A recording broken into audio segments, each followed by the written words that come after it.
آج جس موضوع پہ میں آپ لوگوں سے بات کرنا چاہ رہا ہوں وہ پرائیویٹائزیشن، جس کو ہم نجکاری کہہ رہے ہیں، یہ بہت اہم ایشو ہے، اور جو بھی گورنمنٹس آتی رہی ہیں اس میں پرائیویٹائزیشن کے حوالے سے بہت زیادہ ورکنگ کلاس کو اس کا نقصان پہنچا ہے۔ اصل میں یہ پروسیس 1980 میں شروع کیا گیا اسٹرکچرل ایڈجسٹمنٹ پروگرام کے نام پر، اور اس میں IMF اور ورلڈ بینک اور اس کے علاوہ ایشین ڈیولپمنٹ بینک، ان کی ساری اس میں پریشر شامل تھے۔ اور آپ پروسیس دیکھیں، میں اس کی ڈیٹیل میں فیگرز میں نہیں جانا چاہوں گا، لیکن میں یہ آپ سے بات کرنا چاہ رہا ہوں کہ پورے پرائیویٹائزیشن کا عمل ابھی تک 80 سے اور ابھی تک چل رہا ہے۔ اس میں ورکرز کے رائٹس کو بالکل سے نہیں دیکھا گیا، اور نہ ہی اس حوالے سے سوچا گیا کہ ان کے لیے اس میں کیا کرنا چاہتے ہیں۔ یہ 80 میں جو انہوں نے پرائیویٹائزیشن کی تھی، بینکنگ کی شروع کی، پھر فرٹیلائزر کے یونٹ سے، گھی کے یونٹ سے، ٹیکسٹائل، کیمیکلز، جو انڈسٹریاں تھیں جہاں پہ ورکرز بہت اچھا پروڈکشن دے رہے تھے، اور زیادہ تر ان میں ادارے وہ تھے جو کہ منافع میں جا رہے تھے۔ پرائیویٹائزیشن کیا گیا، اور اس میں ابھی ہم دیکھتے ہیں کہ جتنا بھی پرائیویٹائزیشن کیا تو بہت کم ریٹس پہ یہ دیے گئے جن اداروں کو دینے تھے یہ،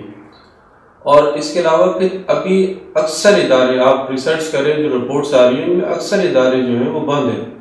طے یہ ہوا تھا کہ جب پرائیویٹائز آپ کریں گے تو ایک تو ورکرز کی جاب سیکیور ہوگی، پروڈکشن بھی اس طرح سے ہوگی، اور ان کی یونین سازی کا اور جو بنیادی حقوق ہے، رائٹس، اس کا خیال رکھا جائے گا۔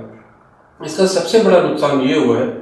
کہ جن اداروں میں یونینز تھی، بڑے ادارے تھے، یہ بہت اسٹرانگ، یہ جو چھوٹے ہمارے صنعتی اداروں کی یونینز تھے ان کو سپورٹ کرتے تھے،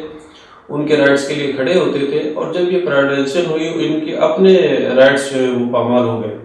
تو ایک تو ممبرشپ کم ہو گئی، یونینز کم ہونا شروع ہو گئی، ورکرز کی طاقت کم ہو گئی، اور سب سے زیادہ یہ ہوا کہ بے روزگاری بڑھ گئی اس سے۔ نہ ہی جو لوگ انہوں نے نکالے تھے ورکرز وہاں سے، ان کو ایڈجسٹ نہیں کیا گیا، مزید ان کے کوئی مواقع نہیں تھے جہاں پہ نوکریاں ہوتی۔ اگر فرض کریں وہاں 3000 ورکر کام کر رہا تھا، اب وہی ورکر وہاں پہ انہوں نے 200 یا 150 ورکر ریگولر کیا ہوا ہے، کچھ کنٹریکٹ پہ رکھا ہوا ہے، وہی کام ان سے لے رہے ہیں۔ تو یہ ایک بہت بڑا گیپ آیا جس سے مزدور تحریک کو بہت زیادہ نقصان پہنچا، ہمارے خزانے کو بہت زیادہ نقصان پہنچا، معاشی طور پہ ہم بہت پیچھے چلے گئے۔ ان چیزوں کو دیکھنے کی ضرورت ہے۔ ابھی PTI کی جو گورنمنٹ ہے اس نے بھی ایک لسٹ بنائی ہوئی ہے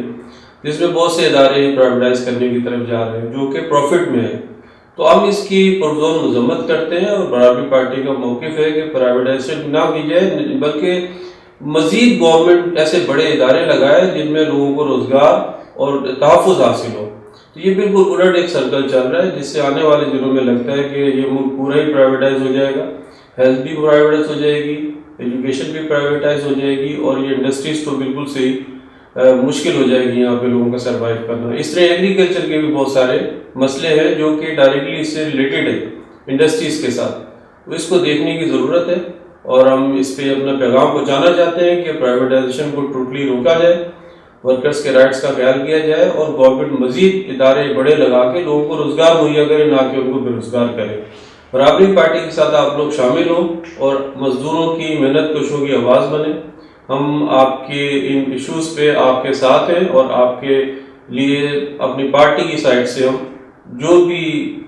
ایشوز اسٹینڈ لیں گے اس میں امید کرتے ہیں کہ آپ لوگ ہمارے ساتھ کھڑے ہوں گے۔ شکریہ۔